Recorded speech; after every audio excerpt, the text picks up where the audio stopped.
Waalaikumsalam warahmatullahi wabarakatuh. Selamat pagi anak-anakku. Pagi, Ibu. Apakah sudah baca doa? Belum. Sebelum baca doa, tolong duduknya dirapatin ya. Rapatin sampingmu sini. Sini. Benar, Ibu. Ambil Benar, doa. Ibu.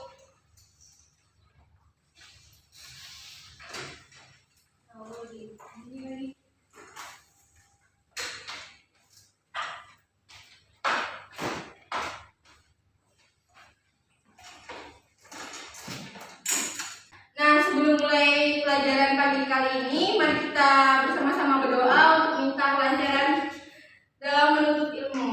Mbak Putih, boleh memimpin doanya. Baiklah teman-teman sekalian, sebelum mulai pembelajaran hari ini, mari kita berdoa menurut agama kita masing-masing. Berdoa mulai.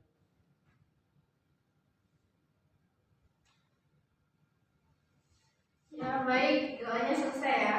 Bagaimana kabarnya pagi hari ini anak-anak? Baik. Sehat, Ibu. Alhamdulillah. Ya, jangan lupa minum obat ya, anakku. Baik, Ibu. Siapa yang pagi ini tidak masuk kelas? Febri. Kenapa? Sakit. Sakit. Ada di situ, Bu. Mari kita doakan semoga Febri cepat sembuh ya, biar bisa Amin. masuk kelas untuk belajar lagi bersama-sama. Amin. Anak udah sarapan nih? Aku kok belum sarapan? Nggak sempat, Bu. Harus disempet loh. Baik, pada pertemuan kali ini Ibu ingin membahas materi pertemuan minggu kemarin. Kemarin kita belajar apa? Apa, Bu? Sistem. Kenapa sembuh? Oh iya, apa Ibu? Sistem sirkulasi. Oh iya. Bu, jadi gimana sih? Oh, Ibu. Ayo yang bisa jelasin apa yang dari sistem sirkulasi kemarin yang kita pelajari? Mbak Murti atau Mbak Gea? Yuk, minggu kemarin kan kita udah belajar tentang materi tentang sistem sirkulasi nih ya. Mbak Putih bisa jelasin tentang apa sih fungsi dari sistem sirkulasi itu kemarin? Sistem sirkulasi itu berfungsi untuk memindahkan zat dan nutrisi ke dan dari sel. Ya, benar. Jadi sistem sirkulasi itu berfungsi untuk memindahkan zat atau nutrisi dari sel di dalam tubuh ya. Mbak Rifani bisa jelasin apa aja sih organ yang membantu dalam sistem sirkulasi? Ada jantung sama pembuluh darah, Bu. Ya, benar. Jadi sistem sirkulasi itu merupakan sistem yang menyalurkan zat atau mineral atau nutrisi di dalam tubuh. Dan kemudian apa yang disalurkan ke dalam Darah. ya, benar. Nah, pada pertemuan pagi kali ini kita akan membahas tentang organ-organ yang ada di dalam sistem pencernaan, gangguan sistem pencernaan dan fungsinya. Nah, nanti pada saat pembelajaran setelah Ibu menjelaskan organ dan fungsinya, kalian akan saya bagi kelompok ya. Baik, Ibu.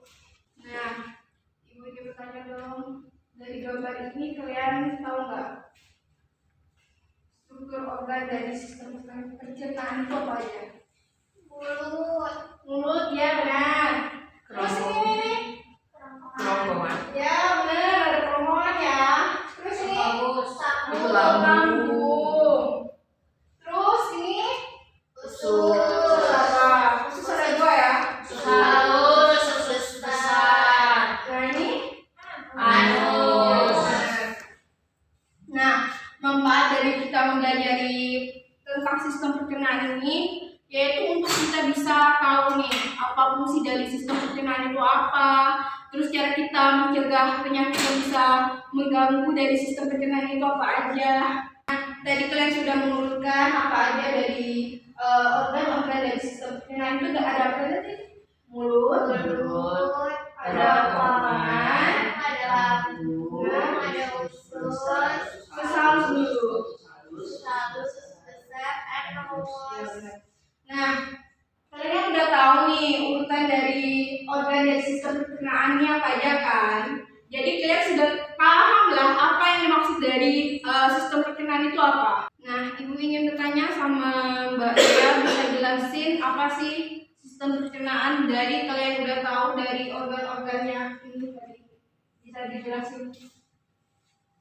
Sistem pencernaan merupakan proses mengubah makanan dari ukuran besar menjadi ukuran yang lebih kecil dan halus. Ya, benar. Jadi sistem pencernaan itu mengubah makanan itu menjadi yang lebih besar, menjadi lebih halus ya.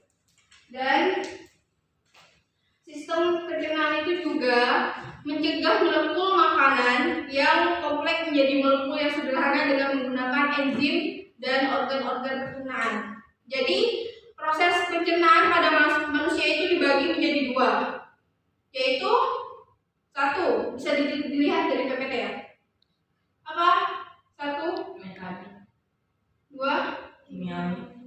Nah, kan sistem pencernaan itu dicerna secara mekanik dan kimiawi. Nah, Mbak Tiffany bisa jelasin pencernaan yang menggunakan secara mekanik itu menggunakan apa saja?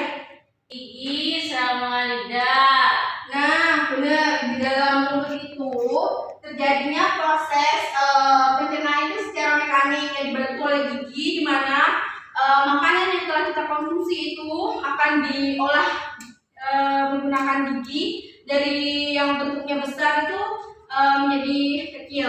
Nah, lidah yang ada di dalam mulut itu membantu untuk mendorong makanan yang telah dihaluskan oleh gigi itu untuk disalurkan di kerongkongan. Nah, tadi kan udah dijelaskan kan, secara mekanik itu melalui gigi, dan dalam pencernaan secara mekanik itu ada gigi sama lidah.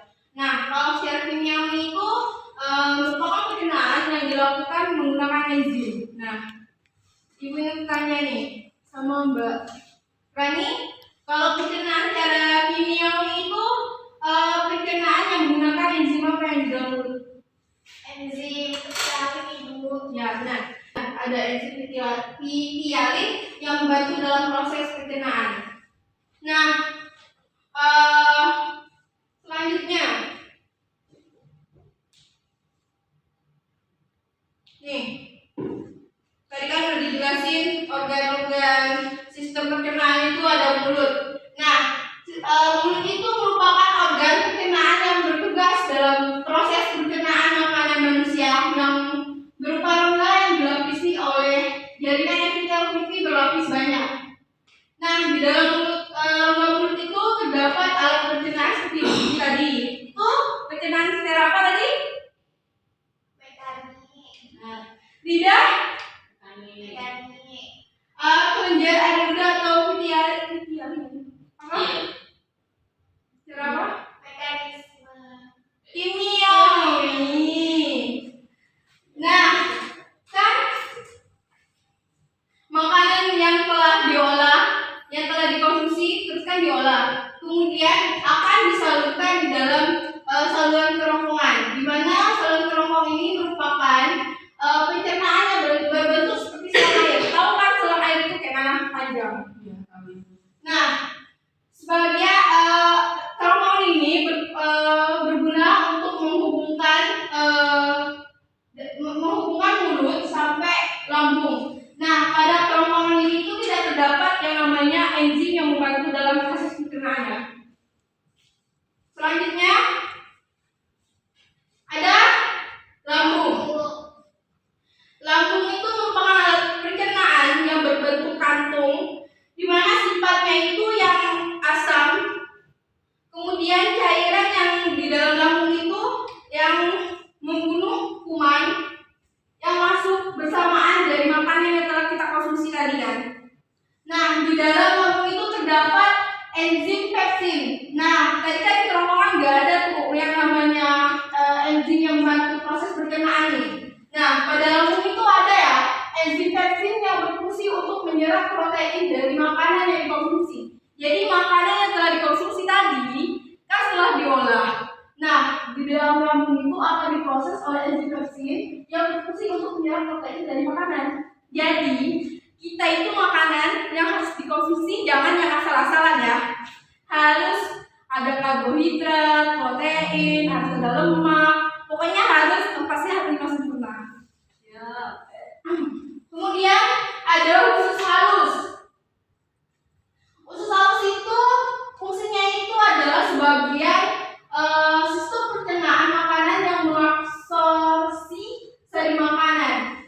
Usus halus itu dibagi menjadi 3, yaitu ada usus 12 jari, kemudian ada usus kosong, dan ada usus penyerap. Nah, pada usus itu juga terdapat yang namanya getah usus. Itu ada peptidase, yaitu merupakan kelompok enzim. Jadi kalau di lambung itu ada enzim pepsin, kalau di usus halus ada enzim peptidase sama enzim malterase ya. Kalau enzim peptidase itu merupakan enzim yang mencegah polipeptida menjadi asam. Kalau enzim malterase itu atau sukrase itu merupakan enzim yang mencegah sakarida, maltose, laktosa, dan sukrosa. Terus mengubahnya itu menjadi monosakarida. Enzim-enzim tersebut disebut disakarida. Jadi enzim maltase itu disebut sebagai juga disebut sebagai disakase ya. Disakase. Salah. Oke, Ibu. Lanjut. Kemudian ada usus besar. Nah, pada usus besar itu letaknya itu di antara dari usus halus sama anus ya. Jadi kayak gambar tadi. Nah, ini usus halus ini anus. Ini yang lingkar kayak gini nih, yang gede-gede ini, itu namanya usus besar. Jadi usus besar itu letaknya itu di antara usus halus sama anus.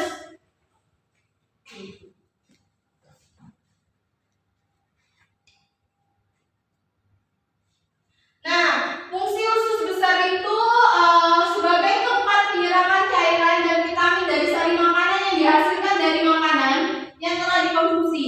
Jadi makanan yang telah dikonsumsi berupa protein, lemak, terus ada nabati. Nah, kemudian akan diserap dan akan diserap. Terus pada usus besar itu juga terjadi pembusukan makanan. Jadi sisa-sisa makanan yang telah dikonsumsi, yang telah dilakukan proses pencernaan dari mulut, kerongkongan, lambung, sama usus halus, kemudian akan dilakukan proses pembusukan dari sisa-sisa makanan yang telah dikonsumsi di usus besar. Nah, proses pembusukan pada usus besar itu dibantu oleh bakteri Escherichia coli. Nah, bakteri ini itu merubah sisa-sisa makanan yang berbentuk feses. Jadi sisa-sisa makanan yang sudah dilakukan proses pencernaan mulai dari mulut, kerongkongan, dan usus halus sama itu akan diubah menjadi feses. Dan pada usus besar ini, pada usus besar itu apabila poros atau dinding usus besar itu penuh, maka akan timbul rangsangan untuk membuang air besar. Jadi kalian kalau ngerasa sakit perut habis makan, berarti dinding makanan atau poros usus halus itu berarti udah penuh, udah terisi penuh dari sisa-sisa makanan sebelumnya yang sebelum kalian makan.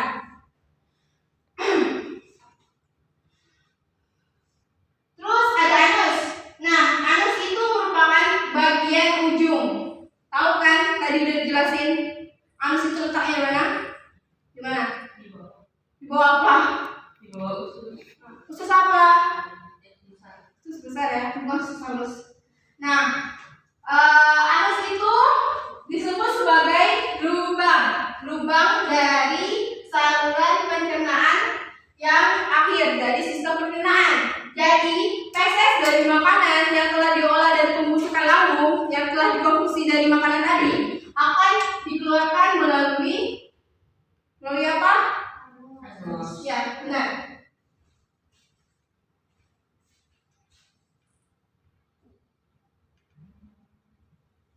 Ya, tadi kan ibu udah jelasin tentang organnya, fungsinya kan. Nah, sekarang ibu ingin bagi kelompok. Setiap kelompok itu ada 2 anggota ya. Mbak Dea sama Divani, Mbak Peti sama Mbak Rani. Silakan digeser dulunya.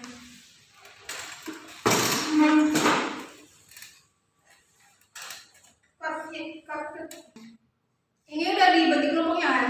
Nah, nanti kalian cari dari sumber bacaan mulai dari modul atau buku panduan pembelajaran atau boleh juga buka HP dari Google. Nanti cari tentang gangguan yang bisa mengganggu fungsi sistem pencernaan. Nanti hasil dari diskusinya itu dibacakan di depan dan kemudian dikumpulkan untuk dikasih nilai. Ngerti? Ngerti, Bu. Baik. Sekarang tugasnya boleh bisa ditulis dan bisa dicari dan didiskusikan dengan temannya ya. Nanti kalau sudah selesai, tolong dibacakan di depan. Nanti dalam diskusi kalau ketahuan ada yang main-main atau tidak mencari, akan dikurangi nilai dalam keaktifan pembelajaran. Bagaimana tugasnya nanti diskusinya? Kalau sudah diselesaikan, Ibu? Ya. Boleh nanya lagi nggak, Bu? Ya, nanya apa? Tadi perintahnya apa ya, Bu? Disuruh baca seperti literatur dari buku, panduan belajar, terus bisa buka Google kok. Terus itu tugasnya tadi disuruh mencari gangguan yang bisa menyebabkan gagal fungsi dari sistem pencernaan tadi ya. Nanti hasil diskusinya itu dikumpul, terus dibacain ke depan. Oke, Bu. Masih Bu. Masih, Bu. Sama-sama. Ya, dari ini. Udah selesai ya? Sudah, Bu. Tinggal maju ya nanti. Siap. Nanti kelompok Mbak April Gea sama Mbak Tiffany maju duluan dan Mbak Putih sama Mbak Rani nanti menyusul ya. Baik, Ibu. Dikerjakan dengan bagus, dengan saksama ya. Baik, Soalnya Ibu. itu dinilai buat keaktifan dan untuk bantu-bantu nilai waktu kalian ulangan. Baik Ibu. Baik, diskusinya diselesaikan ya, sudah selesai. Dan hasil diskusinya silakan dibacakan dari kelompok Mbak April Gea sama Mbak Tiffany maju ke depan, silakan untuk membacakan.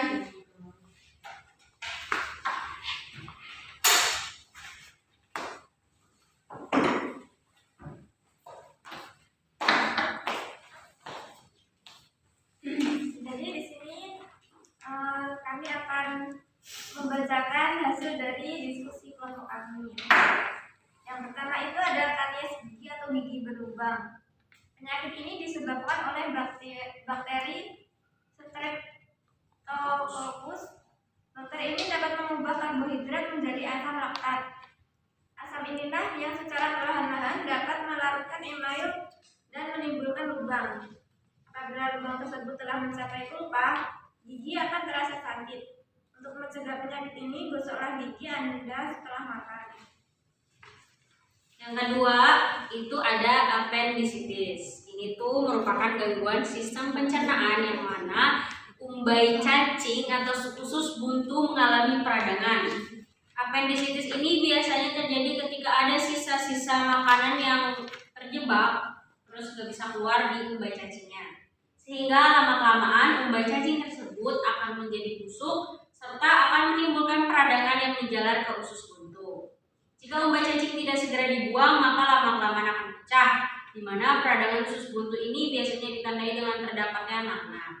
Bila gangguan atau penyakit ini tidak terawat, maka akan menyebabkan angka kematian yang cukup tinggi. Sekian dari kelompok kami, terima kasih. Baik, terima kasih dan kasih plus dong.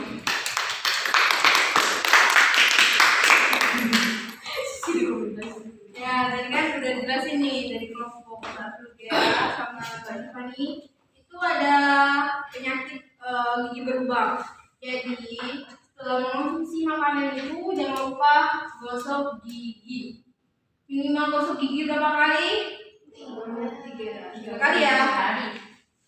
Nah, tadi itu ada penyakit apenditis atau usus buntu. Nah, usus buntu tadi disebabkan oleh apa? Cacing.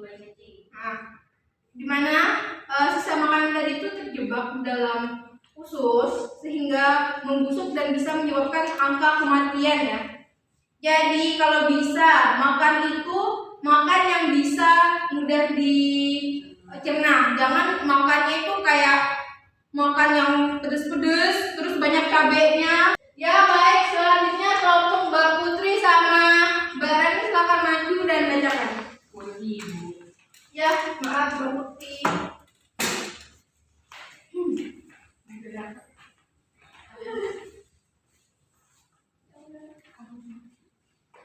Kami dari kelompok 2 ingin membacakan hasil diskusi kita, yaitu ada sembelit. Sembelit merupakan salah satu gangguan pada sistem pencernaan di mana si penderita akan mengeluarkan fases yang keras. Gangguan ini terjadi disebabkan karena usus besar menyerap air yang terlalu banyak. Sembelit disebabkan karena kurang konsumsi makanan berserat, misalkan seperti buah dan sayur. Buah dan sayur memiliki kandungan serat yang tinggi. Serat yang tidak bisa dicerna menyebabkan peristaltik usus besar tidak optimal. Kondisi terganggunya usus oleh serat mencetuskan agar material serat segera dibuang. Faktor lain yang juga berisiko adalah atau kebiasaan buruk yang selalu menunda buang air besar. Baiklah, gangguan selanjutnya itu adalah diare. Diare merupakan salah satu gangguan sistem pencernaan yang banyak dialami, di mana gangguan pencernaan ini akan membuat perut terasa mulas dan feses penderita menjadi encer. Gangguan ini terjadi karena selaput dinding usus besar si penderita mengalami iritasi.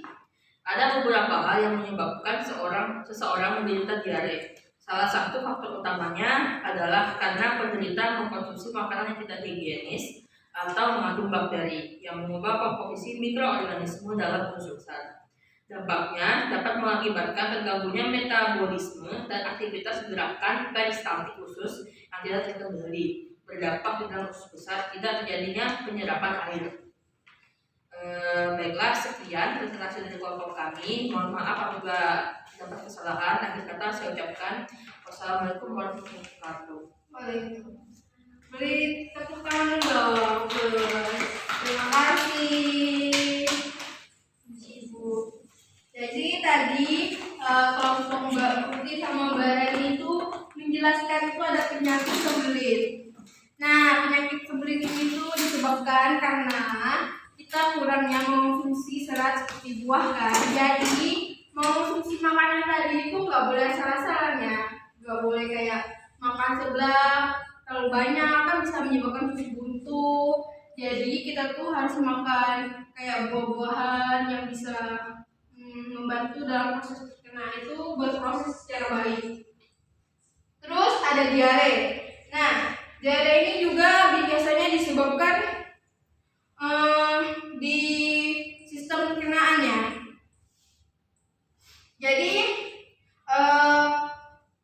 dampak dari akibat dari ini itu usus itu jadi tidak terkendali sehingga akan menyebabkan kontraksi yang menyebabkan diare. Baik, terima kasih atas diskusi tiap kelompok. Nanti tolong keluarkan satu kertas.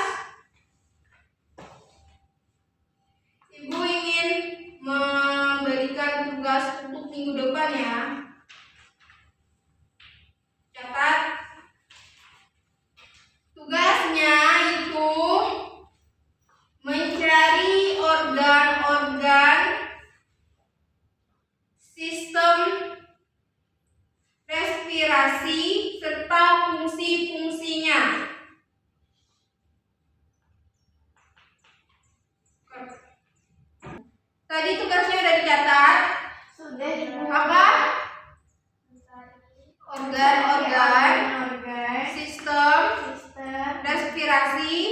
dan fungsi dari organ-organ respirasi ya. Iya, Ibu. Nah, tadi kan kita udah membahas organ pencernaan mulai dari mulut, terus lambung, usus halus, usus besar. Nah, dan Ibu juga sudah menjelaskan fungsi dari organ-organ dari sistem pencernaan nih. Siapa yang mau menjelaskan sistem pencernaan yang ada di dalam mulut? Mbak Rani, bisa jelaskan sistem pencernaan yang ada di mulut itu apa aja? Secara mekanik dan kimiawi. secara mekanik itu dibantu oleh apa di dalam mulut?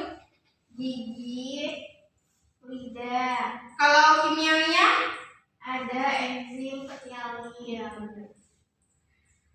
terus tadi di lambung ada enzim apa aja, Mbak Putri? Ada enzim pepsin. Ya, benar. Jadi, tolong materi ini jangan dilupakan ya. Karena materi ini tuh sangat bermanfaat bagi kehidupan kita sehari-hari. Ya. Kita tuh bisa ngatur pola makan kita, bisa menjaga kesehatan tubuh kita juga. Sehingga kita itu terhindar dari yang namanya sakit diare tadi, terus sembelit, terus usus buntu. Oke? Baik, Ibu.